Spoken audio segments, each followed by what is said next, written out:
사도신경으로 우리의 신앙을 하나님 앞에 고백하겠습니다. 전능하사 천지를 만드신 하나님 아버지를 내가 믿사오며 그 외아들 우리 주 예수 그리스도를 믿사오니 이는 성령으로 잉태하사 동정녀 마리아에게 나시고 본디오 빌라도에게 고난을 받으사 십자가에 못 박혀 죽으시고 장사한 지 사흘 만에 죽은 자 가운데서 다시 살아나시며 하늘에 오르사 전능하신 하나님 우편에 앉아 계시다가 저리로서 산 자와 죽은 자를 심판하러 오시리라. 성령을 믿사오며 거룩한 공회와 성도가 서로 교통하는 것과 죄를 사하여 주시는 것과 몸이 다시 사는 것과 영원히 사는 것을 믿사옵나이다. 아멘. 찬송으로 하나님께 영광을 올려드리겠습니다. 458장 너의 마음에 슬픔이 가득 찰 때.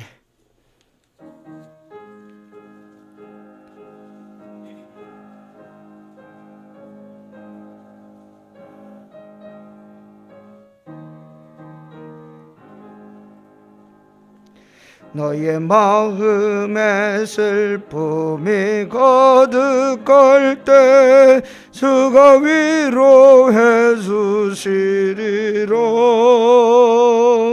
아침에 같이 빛나는 마음으로 너 십자가 지고 가라. 참 기쁜 마음으로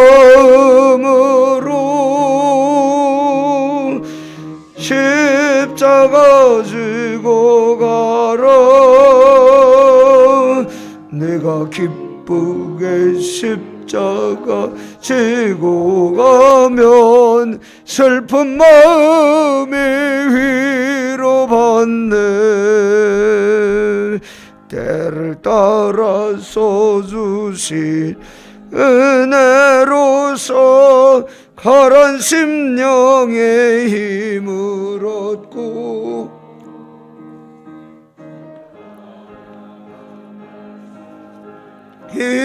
기억하고 너 십자가 지고 가라. 참 기쁜 마음으로 십자가 지고 가라.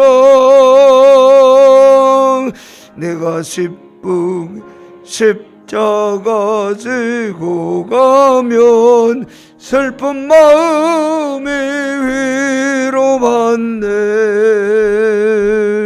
내가 맡은 일 성실 행할 때에 주님 앞에서 상 받으리. 주가 베푸신 은혜를 감사하며 너 십자가 지고 가라. 참 기쁜 마음으로 십자가 지고 가라.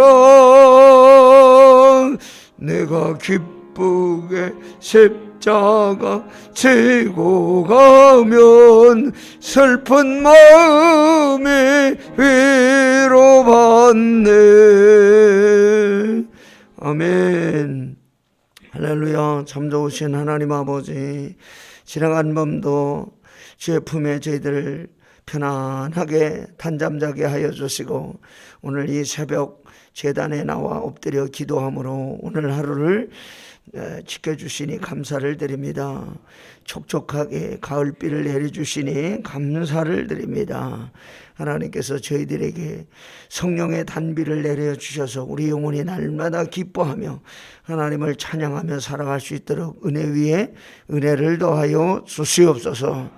아버지 하나님, 방송으로 함께 새벽재단에 참여하고 있는 성도들 기억하여 주시고 가정가정이 복되게 하여 주시고 우리 인생 살아가는 동안 아프거나 병들거나 힘들지 않게 하여 주시고 하나님의 능력의 손안에 우리를 늘 품어주셔서 기쁨 충만, 은혜 충만, 말씀 충만하여 살게 하여 주옵소서. 간절한 마음의 소원을 가지고 오늘도 이 새벽에 나와 하나님 앞에 부르짖사오니 우리의 기도를 들어주시고 반드시 응답하여 주옵소서. 주시는 말씀으로 생명의 양식을 삼고 오늘 하루 살기 원하오니 주여 우리에게 말씀하여 주옵소서. 예수님의 이름으로 감사하며 기도하옵나이다. 아멘. 오늘 아침 우리 함께 묵상할 하나님의 말씀 에스겔서 7장 1절부터 19절까지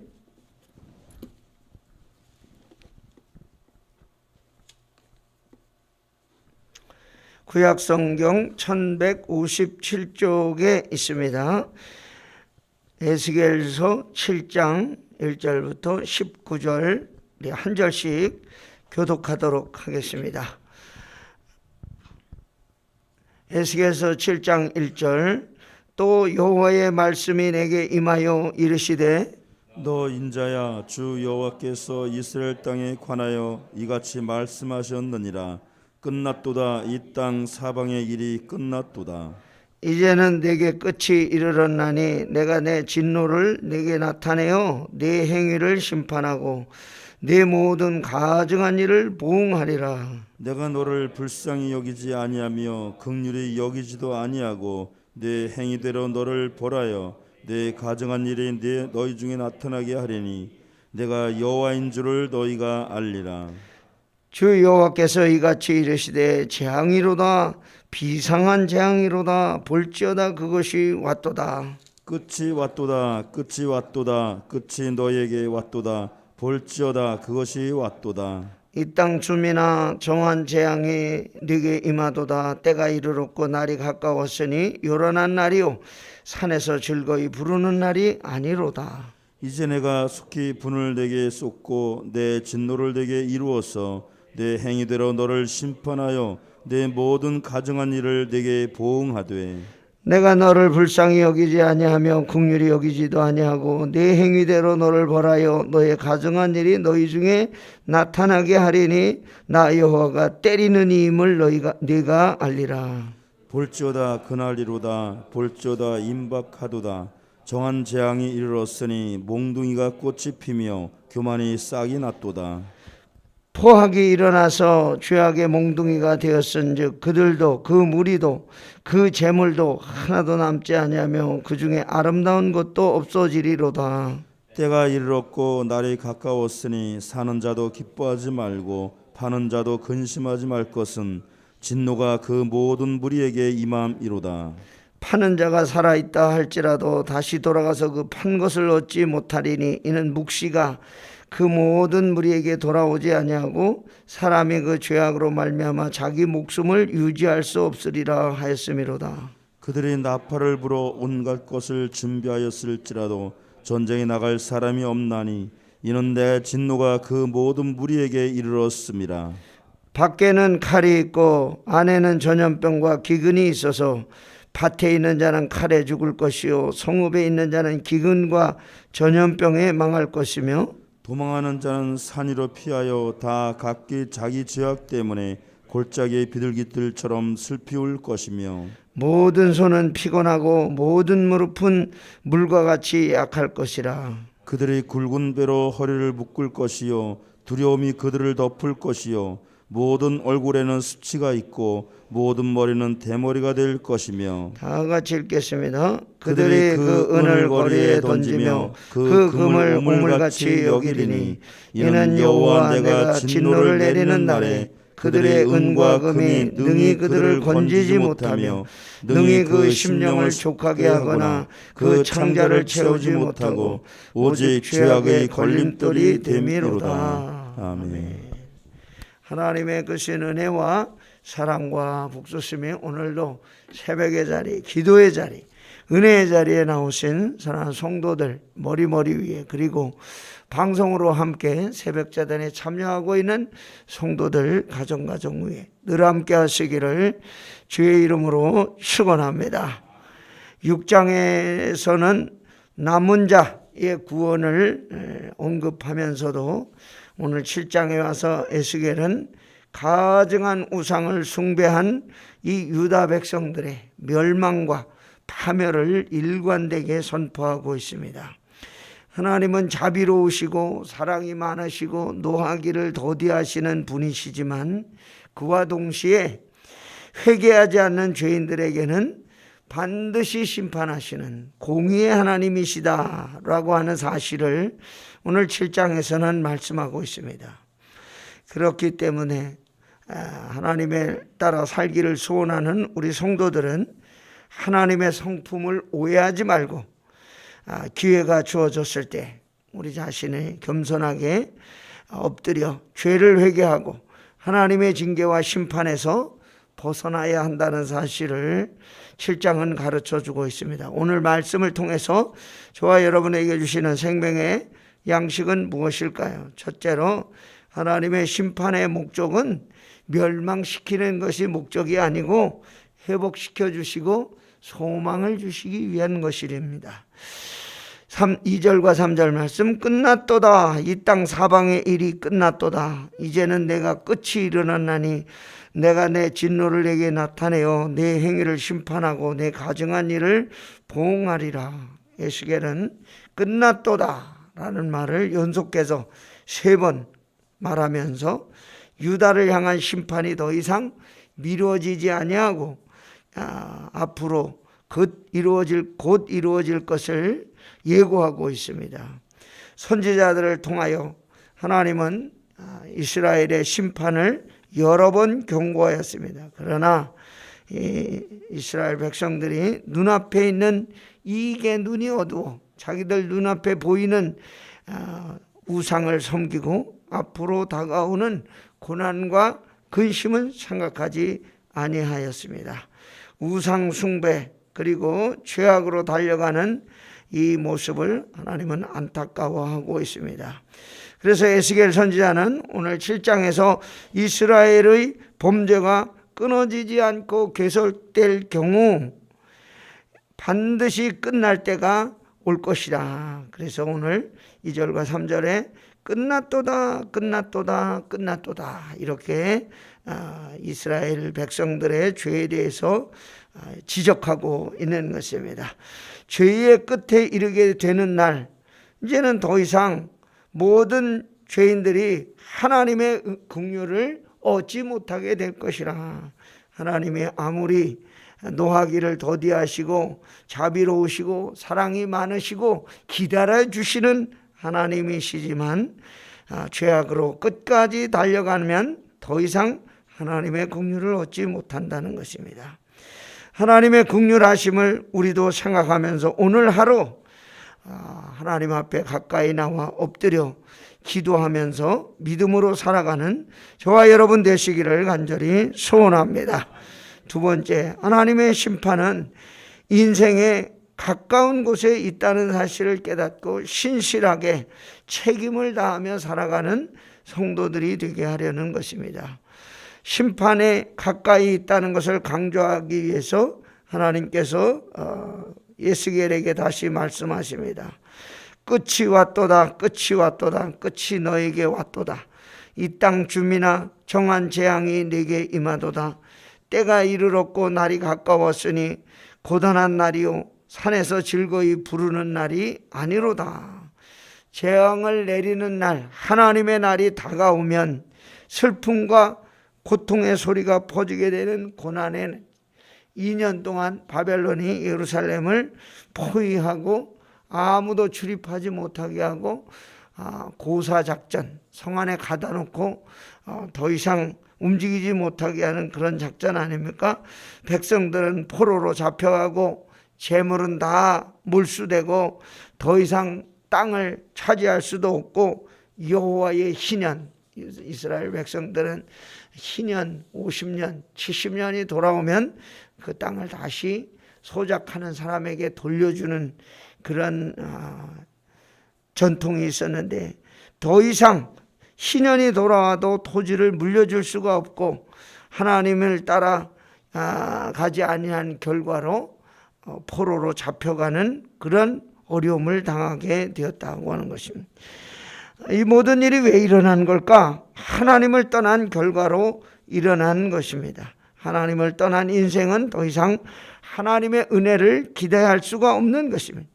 죄악의 끝이 오기 전에 저와 여러분도 우리 악한 행위를 끊고 하나님 앞에 겸손히 고백하며 믿음으로 나가는 성도가 되도록 힘쓰며 신앙생활에 최선을 다하는 저와 여러분 되기를 간절히 소망합니다.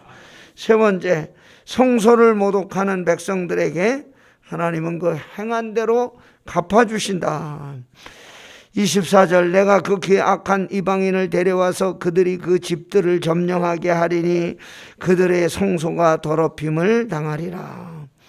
이스라엘 백성들이 하나님을 찬송하고 그리고 하나님을 예배하는 곳은 아름다운 성전에서 늘 행하던 일이었습니다. 그래서 그 크고 웅장하고 아름다운 성전을 보면서 자부심과 그리고 택한 백성이라고 하는 그런 은혜를 가지고 살았는데, 이 자부심은 무엇으로 바뀌었습니까? 교만한 마음으로 바뀌었습니다.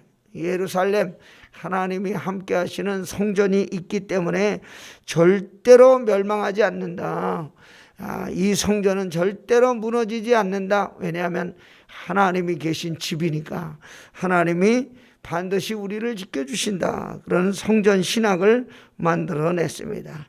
그런데 하나님은 이런 형식적이고 외식적인 예배가 드려지는 성전을 더 이상 보호하지 아니하시고 갈대아인들의 손에 그 성전을 맡기심으로 성전이 다 무너지고 폐허가 되고 성전 안에 있던 모든 것들을 다 약탈당하는 그런 수모를 당하게 되었습니다. 성전의 모든 영광이 사라지게 된 것이죠. 우리가 어떤 자세로 하나님 앞에 예배하고 어떤 자세로 하나님 앞에 우리의 신앙을 가져갈 것인가 하는 것을 오늘 말씀은 가르쳐주고 있습니다.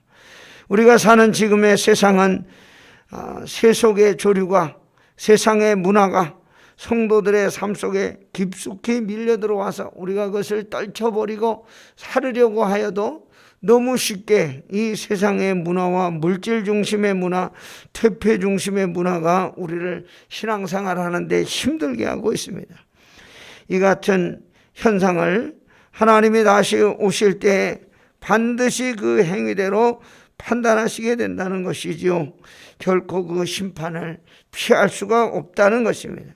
그래서 우리 성도들은 이 어려운 세상에 오히려 더 신앙생활하기 힘든 이 세상의 조류 속에서 어떻게 우리를 지키며 살아야 되는가, 더 겸손히 무릎 꿇고 날마다 하나님을 신뢰하고 하나님을 찬송하고 그 약속을 소망하면서 살아가는 우리가 되어야 한다는 것을 오늘 말씀이 우리에게 얘기해 주고 있습니다. 이 세상의 문화와 조류에 휩쓸리지 않도록 하나님께 가까이 나와 엎드려 기도로 승리하는 성도 여러분과 제가 되기를 주의 이름으로 축원합니다. 할렐루야. 참 좋으신 하나님 아버지, 환난이 환난을 더하고 소문이 소문을 더하고 저희들이 마음에 평안이 없고 기쁨이 없을 때, 그날이 다가올 때 저희들은 어떤 자세로 하나님 앞에 나가야 합니까? 오늘 말씀이 우리들에게 말씀하여 주는 것처럼 우리 하나님 앞에 겸손히 엎드려 때를 얻든지 못 얻든지 주의 말씀을 묵상하며 하나님 전을 사모하며 나가는 성도들이 다 되게 하여 주옵소서. 오늘도 간절한 마음의 소원과 기도의 제목을 가지고 이 제단에 나와 엎드려 싸우니 간절히 기도하고 부르짖는 기도가 응답되게 하시며 하나님께서 우리를 붙들어 주시는 놀라운 은혜를 체험하며 살게 하여 주옵소서. 주의 성령을 우리에게 물붓듯 부어주사 오늘도 성령 충만하며 살게 하여 주옵소서. 예수님의 이름으로 감사하며 기도하옵나이다. 아멘.